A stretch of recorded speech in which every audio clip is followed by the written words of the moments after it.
রাতের আধারে কাশ্মীরের সীমান্ত আকাশে একটি বিস্ফোরণের শব্দ। রাডারের স্ক্রিনে হঠাৎ একটি ফ্ল্যাশ, তারপর নিস্তব্ধতা।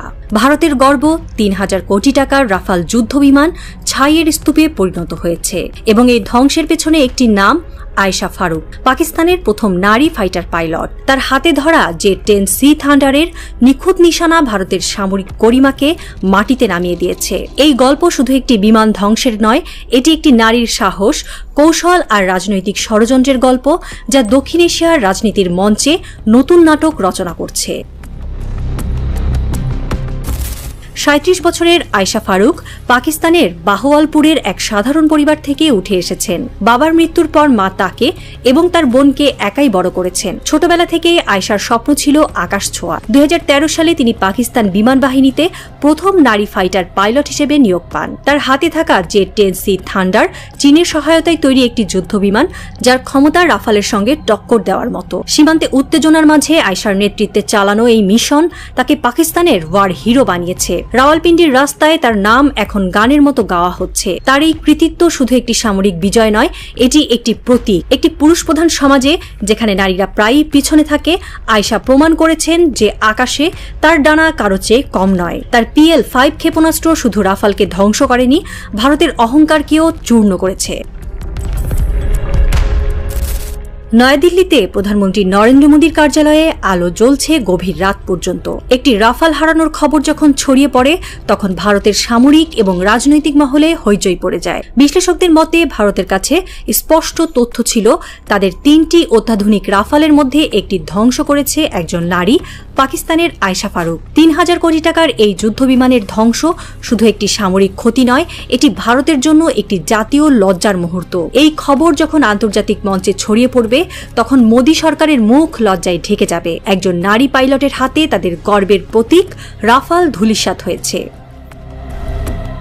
এই বিপর্যয় ঢাকতে তড়িঘড়ি একটি প্রেস কনফারেন্সের আয়োজন করা হয়। মঞ্চে আনা হয় ২ নারী অফিসারকে, কর্নেল সোফিয়া কুরশি, একজন মুসলিম, এবং উইং কমান্ডার ভূমিকা সিং, একজন শিখ। তাদের উপস্থিতি যেন একটি কৌশলগত বার্তা, ভারতও নারী শক্তির উপর ভরসা করে এবং তার সামরিক বাহিনীতে সংখ্যালঘু সম্প্রদায়ের প্রতিনিধিত্ব রয়েছে। কিন্তু এই প্রেস কনফারেন্সে কোনো উল্লেখযোগ্য সামরিক অভিযান বা কৃতিত্বের কথা উঠল না। সোফিয়া এবং ভূমিকার বক্তৃতা ছিল আনুষ্ঠানিক, প্রায় স্ক্রিপ্টেড, যেন তারা কেবল একটি রাজনৈতিক নাটকের অভিনেত্রী।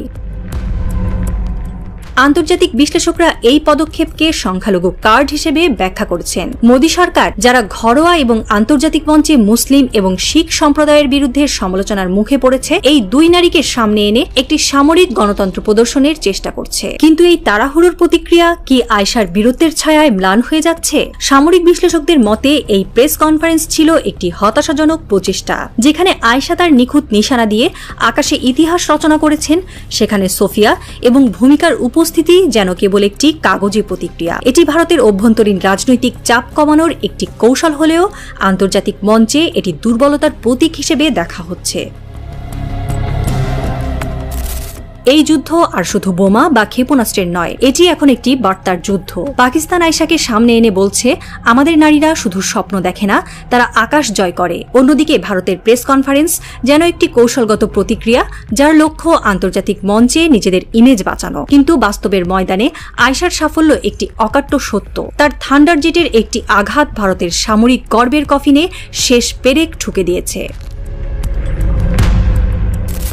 পাকিস্তান বিমান বাহিনীতে বর্তমানে ৩১৬ জন নারী অফিসার রয়েছেন, কিন্তু ফাইটার পাইলট মাত্র ৬ জন। এদের মধ্যে আয়েশা একমাত্র যার যুদ্ধের অভিজ্ঞতা রয়েছে। তিনি বলেন, আমি কখনো নারী হিসেবে বৈষম্যের শিকার হইনি। আমি একজন যোদ্ধা এবং আমাকে তাই হিসেবেই বিবেচনা করা হয়। তার এই কথা পাকিস্তানের সামরিক সংস্কৃতির একটি নতুন দিক তুলে ধরে। একটি পুরুষ প্রধান সমাজে নারীর উত্থান এখন শুধু স্বপ্ন নয়, বাস্তব।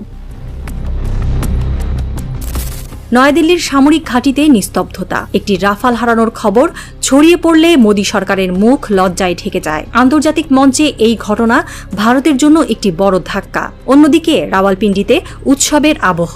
আয়েশার নাম এখন পাকিস্তানের প্রতিটি ঘরে ঘরে। তার সাহস, তার দৃঢ়তা, তার নিখুঁত নিশানা, এগুলো শুধু একটি বিমান ধ্বংসের গল্প নয়, এটি একটি জাতির মনোবলের গল্প। রাত গভীর। সীমান্তের আকাশে নিস্তব্ধতা, কিন্তু রাওয়ালপিন্ডির সামরিক ঘাঁটিতে আলোচনা চলছে। আয়েশা কি আবার মিশনে যাবেন? তার পরবর্তী নিশানা কি হবে কেউ জানে না। নয়াদিল্লিতে মোদির কার্যালয়ে আলো জ্বলছে। একজন উপদেষ্টা পত্রিকার শিরোনাম দেখিয়ে বলেন, আমরা একটি রাফাল হারিয়েছি, কিন্তু তার চেয়েও বড়, আমরা হারিয়েছি বার্তার যুদ্ধ। মোদি নীরবে তার চশমা খুলে ডেস্কে রাখেন। দূরে কোথাও একটি যুদ্ধ বিমানের শব্দ। এটি ভয়ের নয়, শ্রদ্ধা আর সন্দেহের মিশ্রণ। আয়েশা ফারুক কি আবারও কোনো ভারতীয় যুদ্ধ বিমান ধসিয়ে দিল?